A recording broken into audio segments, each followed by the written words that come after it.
Buenos días. Mi nombre es Ismari Lara Espina. Soy licenciada en psicología, doctora en ciencias pedagógicas. Trabajo en la Universidad de Matanzas, soy profesora titular y soy miembro de un proyecto de visibilidad y prevención de la violencia para el desarrollo de una cultura de paz, el proyecto Sol Luna. El tema que hoy nos convoca es la perspectiva de género en la formación continua del profesional del idioma inglés. Pienso que va a ser una temática importante, necesaria y que vamos todos y todas a aprender y reflexionar sobre este tema que es parte de las contribuciones que podemos hacer desde nuestra clase a la educación. Bueno, la perspectiva de género está contemplada, es un objetivo, el objetivo 5 de la Agenda de 2030.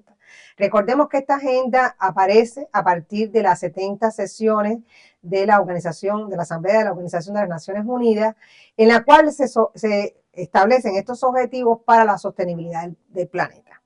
Ahora, ¿qué nos habla cuáles son las metas que tiene este objetivo que es de igualdad de género?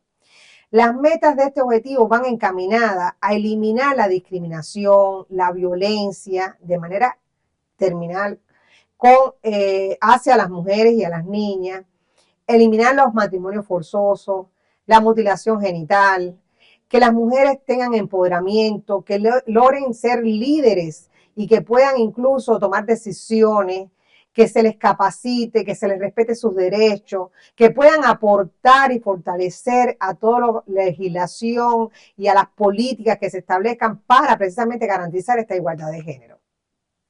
Para hablar de este tema, yo creo que es necesario hablar sobre el feminismo. Hay un grupo de mujeres en la historia que han aportado precisamente a los procesos de democratización de la sociedad, porque ellas visibilizaron que había una contradicción entre las expectativas personales y profesionales de las mujeres y de lo que ocurría en el desarrollo económico y social del contexto en el cual ellos vivían. Entonces, estas mujeres empezaron por supuesto, exigir reivindicaciones que necesitamos las mujeres, nuestros derechos, y a partir de estos movimientos de mujeres feministas se han logrado cambios a nivel social. El patriarcado es un sistema de relaciones sociales que está establecido, ¿no?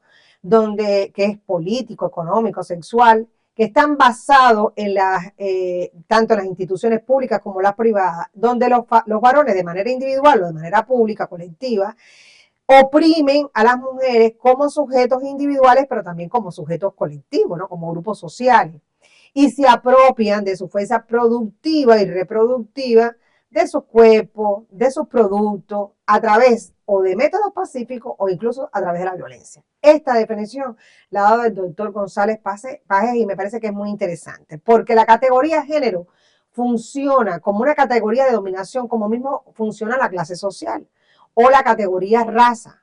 Digo entre comillas porque sabemos que raza es la raza humana, pero que en el imaginario y en el subjetivo se mantiene esta categoría. Ahora, el género, ¿cómo es esa estructura de poder? Es una estructura donde, por supuesto, las mujeres, las niñas están subordinadas a el varón, al hombre, donde los espacios están bien limitados. El espacio privado es exclusivo para la mujer. Es el espacio que se le dedica al cuidado de hijas o hijos, enfermos, ancianos. Es el espacio de las labores domésticas. Es el espacio donde la mujer, incluso hasta cuando puede tener un alcance económico, muchas veces debe aportarlo al hombre. Es el que decide por la economía familiar. Al hombre le damos el espacio externo, el espacio de la economía, el que sostiene económicamente y financieramente a la familia. Y de alguna manera también, por supuesto, lo limitamos a todo el disfrute que conlleva, por ejemplo, la crianza de los hijos, las distribuciones colaborativas en la casa, la parte lúdica que tiene toda familia, los encuentros, porque muchas veces entonces llega tarde, porque sus trabajos son a veces una o dos jornadas de trabajo, precisamente para mantener y sostener este rol que se le ha adjudicado socialmente. Hay dos términos que son importantes y necesarios para introducirnos en esta temática. Cuando yo pregunto qué es el sexo, generalmente me dicen, bueno, es lo masculino y lo femenino. Y siempre abogo por una pregunta que me parece simpática, pero que resuelve esta contradicción. ¿Una vaca es femenina? ¿Una gata es femenina? Vamos a buscar otro concepto que quizás los pueda describir mejor. Entonces, efectivamente, aparece, no, una vaca es hembra y el toro es macho, y la gata es hembra y el gato es macho. Entonces, ¿por qué? Porque el sexo tiene que ver con el conjunto de características físicas, biológicas, anatómicas y fisiológicas que distinguen, en este caso, por ejemplo, a los seres humanos. Y permite diferenciarnos bueno, a hembras y machos, ¿no? En el mundo humano desde el nacimiento. Pero no, entonces nos remite a diferencias en cuanto a lo cromosómico, a lo gonadal, a lo genital, a lo fenotípico. Entonces, el sexo nos está haciendo referencia a lo que es características biológicas. ¿Y qué es el género? El género se refiere a aquellas características y oportunidades que están definidos socialmente y que se consideran apropiados para unas u otras, es decir, para mujeres u hombres, para niñas o niños o para las personas con identidades no binarias.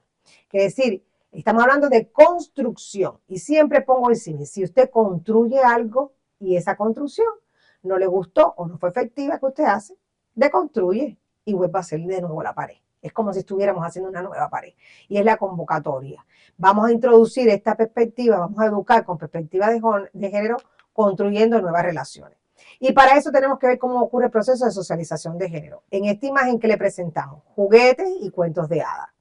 Los juguetes están establecidos de manera rígida para niñas y para varones.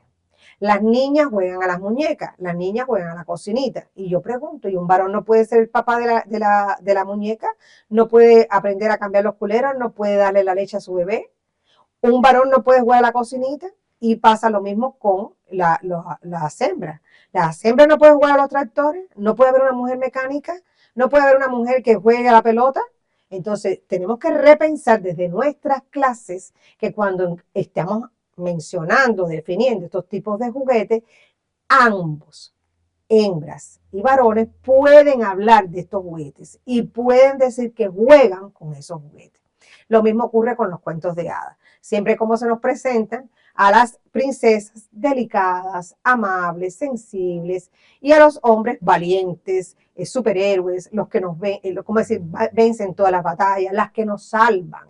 A la bella durmiente, ¡bum!, el beso nos despertó. A la Cenicienta nos trasladó para el castillo. Quiere decir, es el que te va a abrir el mundo. Entonces, desde lo subliminal estamos dando una imagen de una estructura donde él domina y nosotros estamos subordinadas a ese mundo patriarcal, es esa estructura patriarcal que existe a nivel social. Vamos a dejar aquí el tema y continuamos entonces en otro video.